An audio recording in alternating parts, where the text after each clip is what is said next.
మత్తయి సువార్త 14వ అధ్యాయము. ఆ సమయమందు చతుర్థాధిపతి అయిన హేరోదు యేసును గూర్చిన సమాచారం విని, ఇతడు బాప్తిసమిచ్చు యోహాను, అతడు మృతులలో నుండి లేచి ఉన్నాడు, అందువలననే అద్భుతములు అతని యందు క్రియారూపకమగుచున్నవని తన సేవకులతో చెప్పెను. ఎలా అనగా, నీవు నీ సోదరుడైన ఫిలిప్పు భార్యగు హేరోదియను ఉంచుకొనుట న్యాయము కాదని యోహాను చెప్పగా, హేరోదు ఆమె నిమిత్తము యోహానును పట్టుకొని బంధించి చెరసాలలో వేయించి ఉండెను. అతడు ఇతన్ని చంపగోరెను గాని జనసమూహము ఇతనిని ప్రవక్త అని ఎంచినందున వారికి భయపడెను. అయితే హేరోదు జన్మదినోత్సవం వచ్చినప్పుడు హేరోదియ కుమార్తె వారి మధ్య నాట్యమాడి హేరోదును సంతోషపరచెను. కనుక ఆమె ఏమి అడిగినను ఇచ్చేదనని అతడు ప్రమాణపూర్వకముగా వాగ్దానం చేసెను. అప్పుడు ఆమె తన తల్లి చేత ప్రేరేపింపబడినదై బాప్తిసమిచ్చు యోహానును తలను ఇక్కడ పల్లెములో పెట్టి నాకు అప్పగించమని అడిగాను.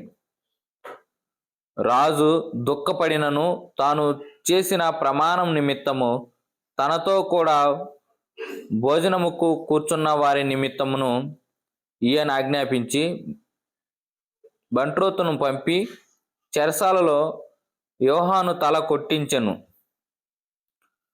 వాడతని తల పల్లెములో పెట్టి తెచ్చి ఆ చిన్నదానికిచ్చెను.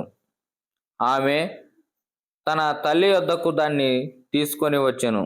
అంతటా యోహాను శిష్యులు వచ్చి శవమును ఎత్తుకొని పోయి పాతిపెట్టి యేసునొద్దకు వచ్చి తెలియజేసిరి. యేసు ఆ సంగతి విని దోణి ఎక్కి అక్కడ నుండి అరణ్య ప్రదేశమునకు ఏకాంతముగా వెళ్ళెను. జనసమూహములు ఆ సంగతి విని పట్టణం నుండి కాలినడకను ఆయన వెంట వెళ్ళిరి. ఆయన వచ్చి ఆ గొప్ప జనసమూహమును చూచి వారి మీద కనికరపడి వారిలో రోగులైన వారిని స్వస్థపరిచెను. సాయంకాలం అయినప్పుడు శిష్యులు ఆయన యొద్దకు వచ్చి, ఇది అరణ్య ప్రదేశము, ఇప్పటికే ప్రొద్దుపోయెను, ఈ జనులు గ్రామంలోనికి వెళ్ళి భోజన పదార్థములు కొనుక్కొనుటకై వారిని పంపివేయమని చెప్పిరి. యేసు వారు వెళ్ళనక్కరలేదు, మీరే వారికి భోజనము పెట్టుడని వారితో చెప్పగా, వారు ఇక్కడ మన యొద్ద 5 రొట్టెలను 2 చేపలు తప్ప మరి ఏమీ లేవని ఆయనతో చెప్పిరి. అందుకు ఆయన, వాటిని నా యొద్దకు తెండని చెప్పి పచ్చిక మీద కూర్చుండని జనులకు ఆజ్ఞాపించి ఆ 5 రొట్టెలను 2 చేపలను పట్టుకొని ఆకాశం వైపు కనులెత్తి ఆశీర్వదించి ఆ రొట్టెలు విరిచి శిష్యులకిచ్చెను. శిష్యులు జనులకు వడ్డించిరి. వారందరూ తిని తృప్తి పొందిన తరువాత మిగిలిన ముక్కలు 12 గంపల నిండా ఎత్తిరి.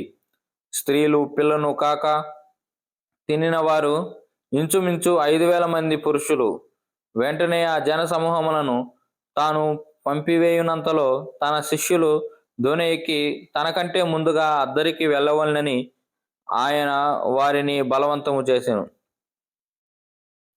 ఆయన ఆ జన సమూహములను పంపివేసి ప్రార్థన చేయుటకు ఏకాంతముగా కొండ ఎక్కిపోయి సాయంకాలం అయినప్పుడు ఒంటరిగా ఉండెను. అప్పటికి ఆ దోణి దరికి దూరముగా నుండగా గాలి ఎదురైనందున అలల వలన కొట్టబడుచుండెను. రాత్రి 4వ జామున ఆయన సముద్రం మీద నడుచుచు వారి యొద్దకు వచ్చెను. ఆయన సముద్రము మీద నడుచుట శిష్యులు చూచి తొందరపడి భూతమని చెప్పుకొని భయము చేత కేకలు వేసిరి. వెంటనే యేసు, ధైర్యము తెచ్చుకొనుడి, నేనే, భయపడుకుడని వారితో చెప్పగా, పేతురు, ప్రభువా, నీవే అయితే నీళ్ల మీద నడిచి నీ యొద్దకు వచ్చుటకు నాకు సెలవిమ్మని ఆయనతో అనెను. ఆయన రమ్మనగానే పేతురు దోణి దిగి యేసునొద్దకు వెళ్ళుటకు నీళ్ల మీద నడిచెను గాని గాలి చూచి భయపడి మునిగిపోసాగి, ప్రభువా, నన్ను రక్షింపమని కేకలు వేసెను.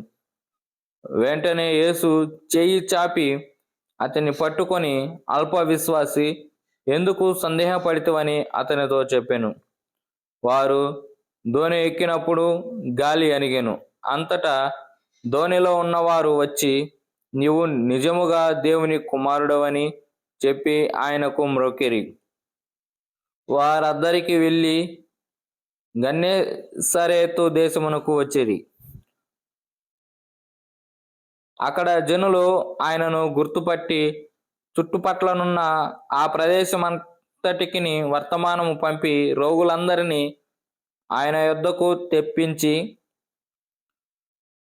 వీరిని నీ వస్త్రపు చెంగు మాత్రము ముట్టనిమ్ము అని ఆయనను వేడుకొనిరి. ముట్టిన వారందరూ స్వస్థత నొందిరి.